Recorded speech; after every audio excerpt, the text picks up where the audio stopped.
नमस्कार दोस्तों, कैसे हो आप सब। यदि आप भी 10th का एग्ज़ाम दे रहे हैं 2026 में, तो ये वीडियो बहुत ही खास आप लोग के लिए है। ये वीडियो आप लोग के लिए बनाया गया है। अगर आप मैथ का एग्ज़ाम दे रहे हैं तो इसमें 20 वैसा क्वेश्चन आए जो सीधा सीधा आप लोग के एग्ज़ाम में आने वाला है 2026 में। तो वीडियो को लास्ट तक बने रहिए, ठीक है। इसमें हम बतावेंगे पूरा ऑब्जेक्टिव पूरा चैप्टर से, और ये रहा पहला ऑब्जेक्टिव। इसमें ऑब्जेक्टिव कैसे करना है, ठीक है, शॉर्ट तरीका, ज़्यादा टाइम नहीं, ठीक है। कैसे करिएगा सर, देखिए ये बोलता है कि यदि एक p+1 है, ठीक है। ये बोलता है p+1 है, 3p+1 और 6p माइनस समांतर श्रेणी में हो तो p की वैल्यू क्या होगा। जब भी p की वैल्यू होता है पूछता है और ये दोनों AP में है, तो इसका मतलब है कि दोनों का डिफरेंस समान होगा, तब कोई चीज़ AP में होता है। फिर ये दोनों के बीच का डिफरेंस समान होगा, तब ये दोनों AP में है। तो क्या नाम है, अगर ये डिफरेंस निकालना हो तो हम क्या करते हैं, बाद में से हम पहले को घटा देते हैं। जैसे ये ध्यान दीजिए, ये 3p है, 3p+1, इसमें से हम ये वाला घटाते हैं। कौन घटाते हैं, तो p+1, ठीक है। फिर उसके बाद डिफरेंस, एक और जगह डिफरेंस निकालेंगे, तो यहाँ का डिफरेंस निकालें। अब यहाँ के निकालिए, ये हो जाएगा 6p-1, ठीक है। फिर यहाँ के डिफरेंस निकालते हैं तो हो जाता है 3p+1। अब ये दोनों का डिफरेंस काची होगा, बराबर होगा, क्योंकि सब जगह का डिफरेंस काची रहता है, बराबर रहता है AP में। अब इसको हल कर दीजिए, ये हो जाएगा 3p+1, इसको माइनस को अंदर गुना करते हैं तो p-1। अच्छा इधर देखिए, ये हो जाएगा 6p-1 और ये माइनस जाएगा तो 3p और -1। बाकी कैलकुलेशन कीजिए, वो देखिए 1 से 1 कैंसिल हो गया, ये बचेगा 2p, ठीक है। इधर कितना बचेगा, तो उधर बचेगा 3p-2, ठीक है। एक काम कीजिए, ये वाला को इधर घटा दीजिए, तो ये 2p-3p हो गया, ठीक है। और उधर बचेगा -2, ये दोनों घट के कितना बचेगा, -p, और उधर बचेगा -p। माइनस से माइनस खत्म, p की वैल्यू हमारा 2 आता है। देखिए p की वैल्यू इसमें 2 है, ऑप्शन बी, ठीक। ऐसे बनाना रहता है, ये बहुत ही सिंपल ऐसा सवाल पूछता है हर साल। अब उसके बाद ये है, एक पासे को फेंकने के 4 या 5 आने की प्रायिकता। देखिए पासा पर जो रहता है वो 1 से 6 तक गिनती लिखा रहता है, 1 2 3 4 5 6, ये नंबर रहता है 6 तक। अब यही पासा पर रहता है, बोलता है कि 4 या 5 आने की प्रायिकता है। तो 4 या 5 आने की प्रायिकता कितना हो जाएगा, तो 2 गो है, तो 2 गो है तो 2 बटा टोटल कितना हो गया। देखिए इसमें टोटल जो है वो नंबर ऑफ ही घटना संभावना की 2 बार घट सकता है, और टोटल इसमें कितना है, तो 6 है। तो प्रायिकता क्या कहता है, P ऑफ ही बराबर के, ये हो गया 2/6, इसको हम काट के लिख सकते हैं 1/3, यानी ऑप्शन कितना हो जाएगा, ऑप्शन बी। सब ऐसा इस क्वेश्चन है, ठीक है। अगला क्वेश्चन देखिए, ये क्वेश्चन ये कहता है वृत्त, यहाँ पे अर्धवृत्त है, इसको लेके चलना है अर्धवृत्त। कौन सा वृत्त, अर्धवृत्त, ठीक है। अर्धवृत्त जिसकी त्रिज्या 3 सेंटीमीटर 3r है, कितना है, 3r है, त्रिज्या 3r दिया है, उसकी परिधि बताना। तो त्रिज्या जब 3r है तो अर्धवृत्त का परिधि का क्या होता है, तो देखो अर्धवृत्त का जो परिधि होता है वो होता है r × के π+2, ठीक है। त्रिज्या की जगह पर 3r रखेंगे तो ये हो जाएगा π+2। अब 3r को गुना करते हैं तो 3r π हो गया, और ये हो जाएगा 6π, 3 दूना 6। तो इतना आपको ऑप्शन कौन सा दिख रहा है, हमको ऑप्शन 3π नहीं 3r होगा, यहाँ 3r होगा, ठीक है। ऑप्शन कितना दिख रहा है, तो ऑप्शन बी हमको दिख रहा है, ठीक है। 3 को अंदर मल्टीप्लाई कर दिए। उसके बाद नेक्स्ट सवाल ये रहा, इस प्रकार का समीकरण इतना और इतना के अनंत हल होने के शर्त ये होंगे कि k की वैल्यू बता। जब ये दोनों का हल कितना हो, निकाय का अनंत हल, जैसे कि x + के 2y = 3 है, ठीक है। उसके बाद कितना है, 5x + के y = 15। जब भी ऐसा सवाल आ जाए, ठीक है, आप लोग ध्यान दीजिए, जब भी ऐसा सवाल आ जाए तो हम लोग जानते हैं अनंत का शर्त होता है काची। बस इसमें देखिए, इसके गुणांक में 1 है, इसके गुणांक में कितना है, 5 है, ये दोनों को बट्टा कर देना, ठीक है। उसके बाद बराबर दीजिए, 1 का गुणांक में कितना 2, इसके गुणांक में कितना k है, इसको भी बट्टा दीजिए, ठीक है। इधर देखिए इसका कितना है 3 है, और इधर इसका कितना है 5 है, ठीक है। इतना करने के बाद इसमें से हम 2 के बराबर कर देते हैं इन दोनों के, तो 1/5 हो गया और 2/k हो गया। क्रॉस मल्टीप्लाई करेंगे तो ये k इधर जाएगा और उधर चल जाएगा उधर, 5 दूना 10, यानी k की वैल्यू ऑप्शन 10 और बी हो जाएगा, ठीक है। यानी 10 आएगा, ठीक है। अनंत हल होने का शर्त यही कहता है, ठीक है। ऐसा सवाल बनाने का बहुत ही आसान तरीका हर साल के एग्जाम में पूछता है, ठीक है। इसलिए आप लोग ऐसा क्वेश्चन छोड़िएगा मत, ठीक है। ये सवाल रहा, यदि द्विघात समीकरण ax² + bx के बराबर सी, और यहाँ पे दिया है कि बी स्क्वायर जो छोटा है किससे छोटा है। देखिए ये जो सवाल है, ठीक है, आप लोग ध्यान दीजिए, ये बोलता है कि बी स्क्वायर जो बड़ा बी स्क्वायर छोटा है 4ac से, ठीक है। एक काम कीजिए 4ac को इधर बुला लीजिए, तो बी स्क्वायर जो होगा वो माइनस में 4ac आ जाएगा, ठीक है, और उधर रह जाएगा काची, तो उधर हो जाएगा एक नहीं 0 हो जाएगा, काची हो जाएगा 0, ठीक है। उधर कितना बचेगा 0 बचेगा, जब इधर आ जाएगा तो जब उधर 0 बचेगा, इतना को हम लोग काची बोलते हैं, तो इतना को हम लोग डी बोलते हैं, तो इतना को हम डी लिख देते हैं, ठीक है, इतना को हम डी लिख देते हैं, और उसके किसके बराबर है, तो 0 के बराबर। तो जब हमारा वैल्यू डी का 0 से छोटा आता है तो कैसा होता है, तो काल्पनिक होता है, तो ऑप्शन कितना आ जाएगा, सी आ जाएगा, यानी उसका कोई हल नहीं हो सकता जब डी का वैल्यू 0 से छोटा आता है, ठीक है। देखिए आसान सवाल था, ठीक है। उसके बाद ये रहा, ये कहता है कि एक मीनार के, ठीक है, 50 मीटर ऊंचे शिखर से मीनार का उन्नयन कोण 60 डिग्री है, ठीक है। मीनार की ऊंचाई बताना, कहता है कि एक 50 मीटर ऊंचे, जी क्वेश्चन आधा अधूरा है, ठीक है। एक मीनार से, जैसे एक मीनार है, ठीक है, एक मीनार है, मीनार के 50 मीटर ऊंचे शिखर, ये क्वेश्चन थोड़ा सा अधूरा है, लेकिन हाँ चलिए इसको बनाते हैं।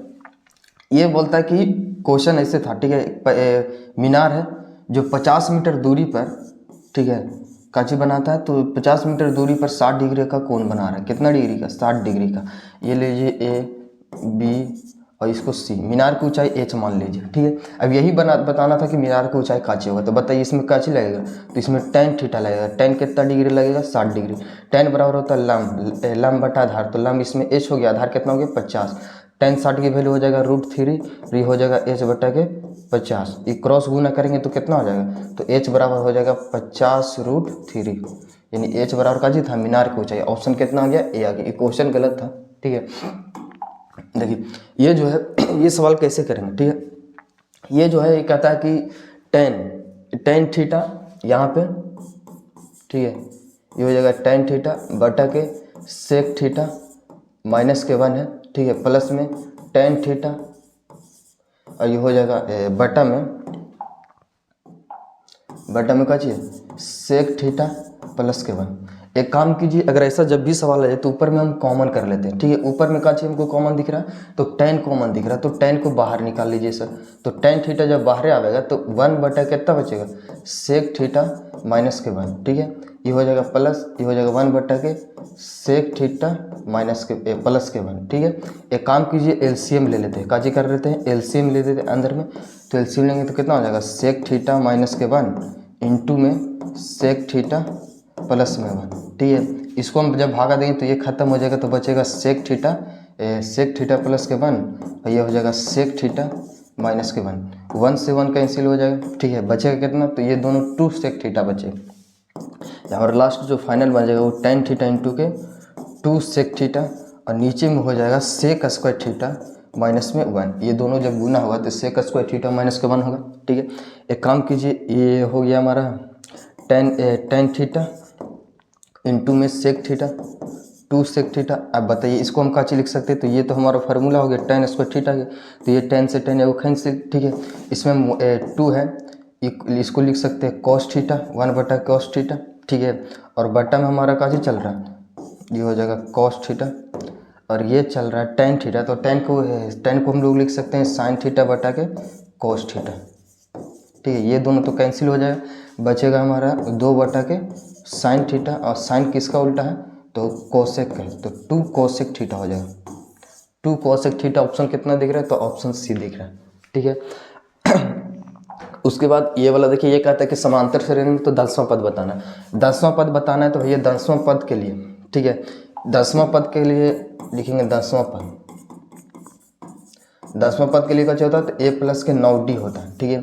a की वैल्यू इसमें कितना लिख सकते हैं 2, और डिफरेंस कितना के चल रहा है, तो दोनों का डिफरेंस 5 के चल रहा है, ठीक है। तो ये हो गया 5, 9 बचे 45, 45 और 2 कितना हो जाएगा 47। ऑप्शन कितना दिख रहा है, तो ऑप्शन हमको दिख रहा है सी वाला, ठीक है।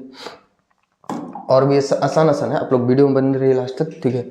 आप लोग बताया कि किसी बिंदु की y एक्स से दूरी उस बिंदु का क्या कहलाता है। देखिए किसी बिंदु से y एक्स की दूरी, ठीक है, जब भी ऐसा सवाल आ जाए तो आप लोग ध्यान रखिएगा कि y एक्स से दूरी, ठीक है।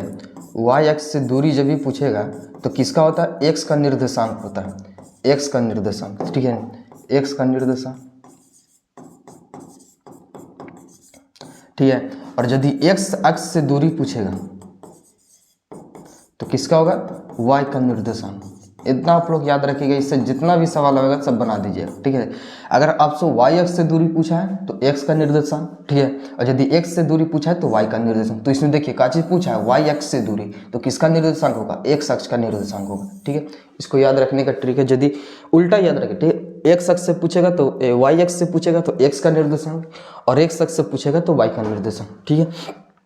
उसके बाद ये सवाल है, ये बोलता है कि निम्नलिखित में से कौन सा अपरिमेय संख्या, अपरिमेय संख्या तुम लोग को पहचानना है। तो बताइए अपरिमेय संख्या किसे कहते हैं, तो वैसी संख्या जिसका वर्गमूल पूरा पूरा नहीं होता है। तो बताइए इसका तो वर्गमूल हो जाएगा, ये तो है, इसका भी है, अच्छा 16 है, लेकिन ये नहीं है, तो ऑप्शन कितना हो जाएगा, ऑप्शन सी है, ये अपरिमेय संख्या हो जाएगा, ठीक है, इसका वर्गमूल पूरा पूरा नहीं होता। उसके बाद ये है, ये बोलता है किस चतुर्थांश में, आप लोग का चतुर्थांश याद होगा, ठीक है। ये जो चतुर्थांश होता है, ठीक है, इसमें क्या होता है, 4 स्थान होता है। ये हो जाएगा पहला चतुर्थांश, दूसरा होता है, ये होता है तीसरा, ठीक है, और ये होता है चौथा, ये होता है चौथा, ठीक है।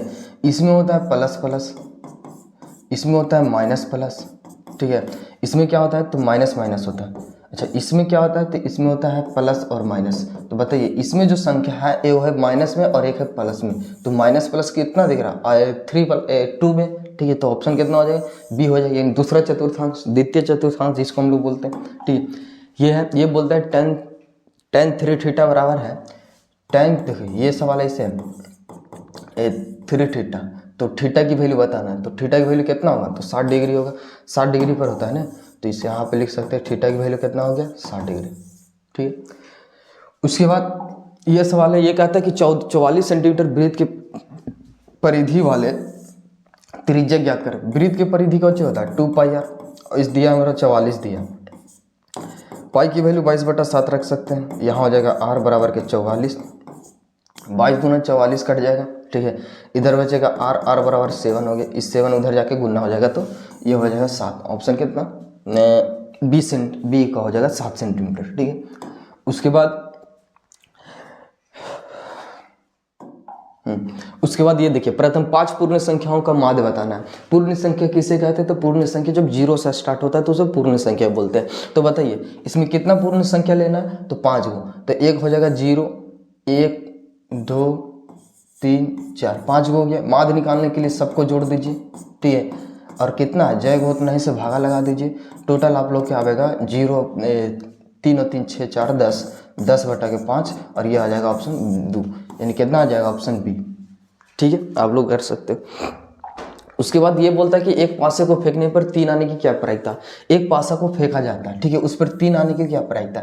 एक पासा पर जो 1 से 6 तक गिनती लिखता है, देखो 1 होता है, 2, 3, 4, 5, 6, यानी टोटल नंबर ऑफ एज जो होता है वो 6 होता है, ठीक है, लेकिन इसमें 3 आने की प्रायिकता क्या पूछा, तो 3 तो पासा पर एक बार आएगा। अब ये नहीं सोचना कि 3 बोला है तो 3/6 होगा, नहीं, पासा पर जो 3 है 3 एक ही बार आता है, ठीक है, इसीलिए नंबर ऑफ यानी घटना की संभावना है कि वहाँ पे एक बार घट सकता है, इसीलिए प्रायिकता जो होगा कि प्रायिकता बराबर 1/6 लिख सकते हैं, यानी ऑप्शन कितना हो गया, ऑप्शन बी, ठीक है, आप लोग ध्यान से मारिएगा।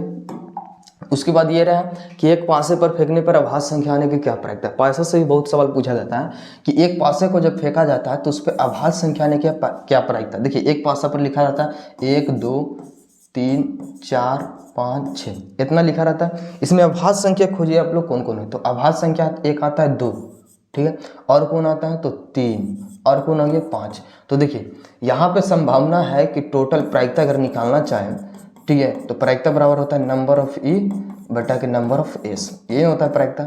यहाँ पे संभावना है कि 3 बार घटना घट सकता है, ठीक है, तो 3 बटा और टोटल कितना है 6, तो 3/6 को हम 1/2 भी लिख सकते हैं, ठीक है, यानी कितना हो जाएगा ऑप्शन ए। उसके बाद अगला सवाल ये है कि tan 60 बराबर कितना है, tan 60 की वैल्यू बताना है। तो tan 60 की वैल्यू कितना होता है, tan 60 की वैल्यू √3 होता है, ऑप्शन दिख रहा है, हाँ, ऑप्शन कितना ए है। उसके बाद अगला सवाल ये निम्नलिखित में 0 की वैल्यू किसका है, ठीक है, 0 की वैल्यू बताना है। तो cos 90 की तो वैल्यू इसका नहीं होगा, हाँ इसका होगा। cos 90 की वैल्यू कितना होता है, 0 होता है। sin 90 की वैल्यू नहीं होता, cos 0 की वैल्यू 1 होता है, ठीक है। इसका वैल्यू 1 आ जाएगा और इसका वैल्यू तो 0 आता है। अच्छा इसका वैल्यू कितना आ जाएगा, 1। इसका वैल्यू कितना होता है, तो एक नहीं, हाँ 1 नहीं होता है, इनफाइनाइट आता है, ठीक है। चलिए इतना तो आप लोग पता है, तो ऑप्शन कितना हो जाएगा, ऑप्शन बी हो जाएगा, ठीक है। उसके बाद ये बोलता है यदि ax² plus bx plus c के विवेक्तर का मान 0 हो तो मूल वास्तविक, यानी कि d की वैल्यू इसमें का चाहिए, d बराबर बोला है 0, तो ये कैसा होगा, वास्तविक और समान होना चाहिए। हल जब 0 है तो इसका मतलब वास्तविक और समान होना चाहिए। देखिए ये है ऑप्शन कितना है, तो ऑप्शन हमको दिख रहा है पी, वास्तविक और समान, ठीक है। उसके बाद ये रहा कि दो संख्याओं का HCF इतना है, ठीक है। दोनों संख्याओं का गुणनफल बताना, हम लोग जानते हैं कि लासा गुने मासा, ठीक है। दो संख्याओं का गुणनफल जो होता है, यानी कि a गुने b अगर निकाला चाहे, a गुने b निकालना है तो HCF निकाल दीजिए आप, ठीक है। और गुने LCM को दोनों के काजी कीजिए, गुना कर दीजिए, ठीक है। LCM जो भी है LCM, ये दोनों को गुना कीजिए, तो a गुने b निकालना है, तो LCM कितना है 12, LCM कितना है 180, HCF 12, तो दोनों को गुना करेंगे तो बताइए कितना आ जाएगा 1260, तो 1260 कितना आ जाएगा, यही पूछा था, ऑप्शन कितना है ए है। उसके बाद ये अगला सवाल ये बोलता है कि त्रिभुज की भुजाएं 3, 4, 5 सेंटीमीटर हो, तो यह किस प्रकार का त्रिभुज है, तो ये बताना है। देखिए भुजा हमारा दिया है 3 और 5 और कितना दिया 4 और 5, ठीक है। ये हो जाएगा 4 और ये हो जाएगा 5। अच्छा ये हमको दिख रहा है समकोण त्रिभुज है, कैसे, आप पाइथागोरस पर में लगाइए, 5 का वर्ग जो होगा वो कितना हो जाएगा 25।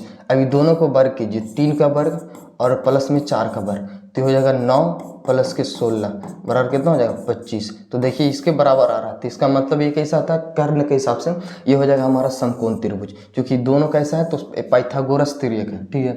उसके बाद ये बताना इसका वैल्यू, साइन 30 डिग्री की वैल्यू और कोस 60 डिग्री की वैल्यू। देखो साइन 30 है, दोनों में से किसी एक को चेंज कीजिए आप, तो लिख सकते हैं, देखिए साइन है तो हम साइन 90 में से कितना घटावेंगे कि 30 बचेगा, तो 60, ठीक है। उसके बाद ये हो जाएगा कोस 60 डिग्री, ठीक है। ये हो जाएगा साइन, तो साइन 60 को हम लिख सकते हैं कोस 60, ठीक है, प्लस में कोस 60, ठीक है। अब ये दोनों जुट के कितना आ जाएगा, तो ये हो जाएगा 2 cos 60 डिग्री, ठीक है। उसके बाद एक काम कीजिए, ये दोनों को cos 60 की वैल्यू कितना होता है, तो cos 60 की वैल्यू 1/2 होता है, 1/2 से 2 कैंसिल, बचेगा 1, यानी ऑप्शन कितना आ जाएगा बी आ जाएगा, ठीक है। आप लोग यहाँ से एक और तरीका से बना सकते थे, ठीक है, यानी कि साइन 30 की वैल्यू 1/2 होता है, प्लस में cos 60 की वैल्यू 1/2 होता है, और आधा आधा जुट के कितना आ जाएगा ऑप्शन ए, यानी ऐसे भी बना सकते थे, ठीक है ना, कोई तरीका नहीं, कोई दिक्कत नहीं है, ठीक है। ये बोलता है किसी वृत्त की त्रिज्या 7 सेंटीमीटर, तो वृत्त की परिधि बतानी, ये 44, ठीक है। अभी तुरंत ऐसा सवाल बताया जिसमें वृत्त की त्रिज्या बताना था, परिधि था, ठीक है।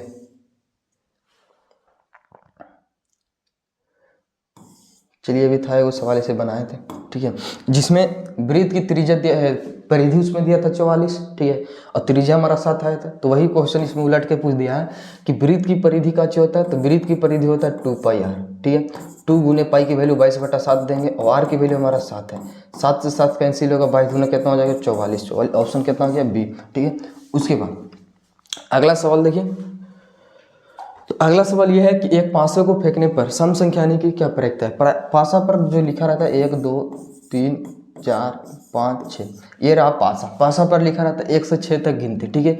इसमें भैया बोला है सम संख्या आने की प्रक्रिया, तो सम संख्या चुनिए, तो 1 2 3, यानी 3 है टोटल, तो 3/6 आगे, 3/6 को हम लिख सकते हैं 1/2, ठीक है, 1/2। ये रहा ऑप्शन कितना दिख रहा है, तो ऑप्शन हमको सी दिख रहा, ठीक है। उसके बाद ये रहा बिंदु इस किस चतुर्थांश में है, देखिए माइनस और प्लस है, तो ये हो जाएगा दूसरा चतुर्थांश, यानी द्वितीय चतुर्थांश, ऑप्शन कितना आ गया बी। उसके बाद अच्छा यही लास्ट सवाल था, तो ये टोटल 24 सवाल था, ठीक है। अगर आप लोग का कोई दिक्कत हो तो आप लोग कमेंट में बता सकते हैं, ठीक है, और यदि नहीं दिक्कत हो तो वीडियो कैसा लगा आप लोग जरूर बताइए, कमेंट में अपने दोस्तों के पास शेयर कीजिए, ठीक है। ये 20 ऐसा क्वेश्चन था, 24 ऐसा क्वेश्चन जो दोस्त, इसमें से कंफर्म है कि 20 नंबर आप लोग का आवेगा एग्जाम, ठीक है। पढ़िएगा तब आवेगा, वैसा नहीं कि बिना पढ़ ले आवेगा, ठीक है। तो आप लोग बता सकते